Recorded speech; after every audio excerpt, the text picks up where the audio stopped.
shifter sucks.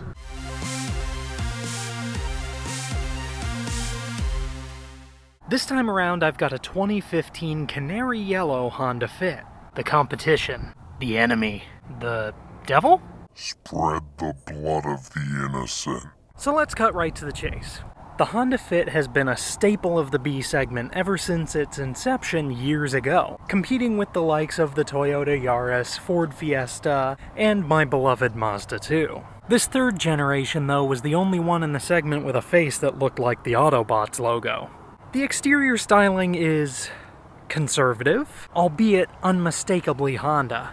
Oh my god, teach your kid to drive somewhere else. Power comes from a par-for-the-course 1.5-liter double overhead cam 4-cylinder engine. This particular one, though, is packing Honda's Earth Dreams technology, so it's got direct injection, some cool trickery with the camshafts, and altogether it develops about 130 horsepower and 114 pound-feet of torque. And those are really good numbers. They'd be a lot better if they didn't have to lug around 26 to 2,700 pounds, depending on your options. Huh, even with the manual, it's got a neutral rev limiter. And all those angry ponies were backed up by either a CVT or a 6-speed manual like this one has. I was excited to give this one a try since most people say Honda makes really good shifters. And maybe it's because this particular one has 70,000 miles on the clock, but this shifter is sloppy, hot garbage. Let's start with reverse.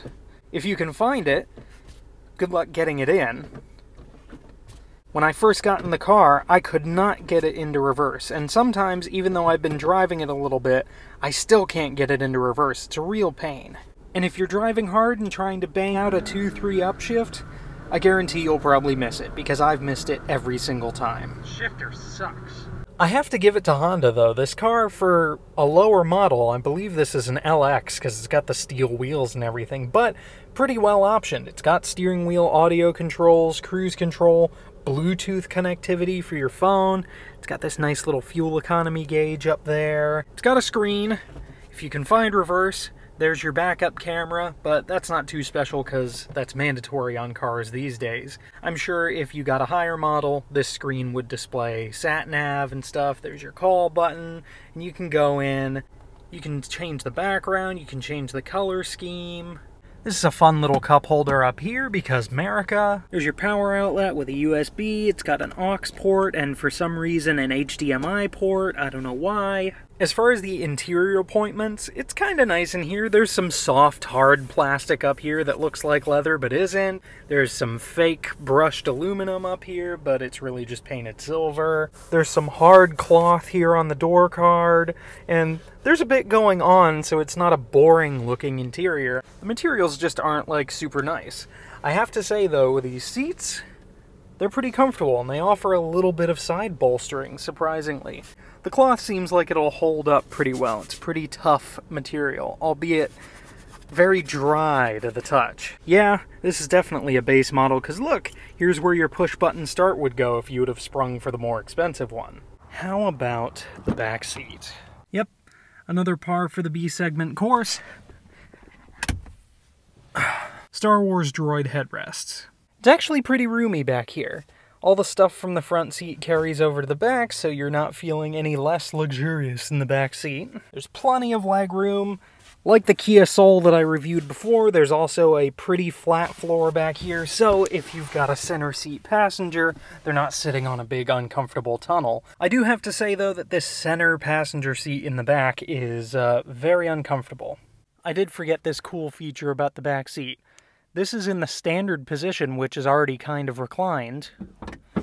Look at that. You can recline them a little bit more, which is even more comfortable, so kudos Honda for backseat passengers. And as for cargo space, confirmed, it can hold stuff. Ooh, it's got a nice little foam cargo area under the floor, so that's good use of space. And yes, it does.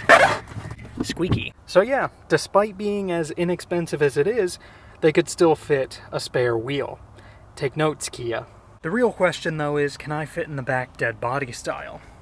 Let's find out. Confirmed, you can fit a dead overweight American male in the back cargo area. And if you had the standard package tray in place, I would be fully concealed. Alright, let's move on to the road test, because it's hot outside and I want the air conditioning on.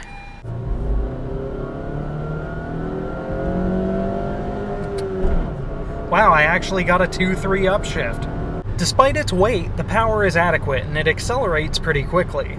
Fun little feature, it's got the eco lights on the dash. Green when you're saving fuel, blue when you're not. A real complaint I do have about this car, though, is I'm going down the road 45 miles an hour, I'm in 6th gear, and the engine is so noisy that I keep second-guessing whether or not I'm in top gear. It sounds like I need to upshift again, and the engine's at 2200 RPM cruising down the road, and it literally sounds like I'm in 4th or 5th gear. So, very noisy engine on the road, very buzzy. Another surprising thing about the Fit are its on-road manners. Like, if I take it into a slalom, it seems pretty composed.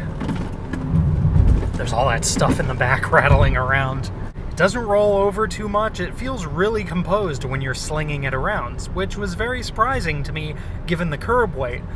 How about the brakes from 60 miles an hour? The road's kinda wet, but let's see.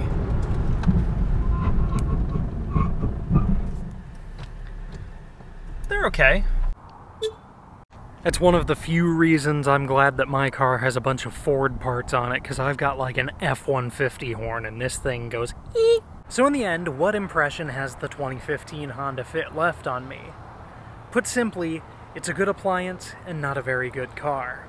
It's got plenty of space for your occupants and your stuff. It's got plenty of features. It's got enough power to make you not want to kill yourself while you're driving it.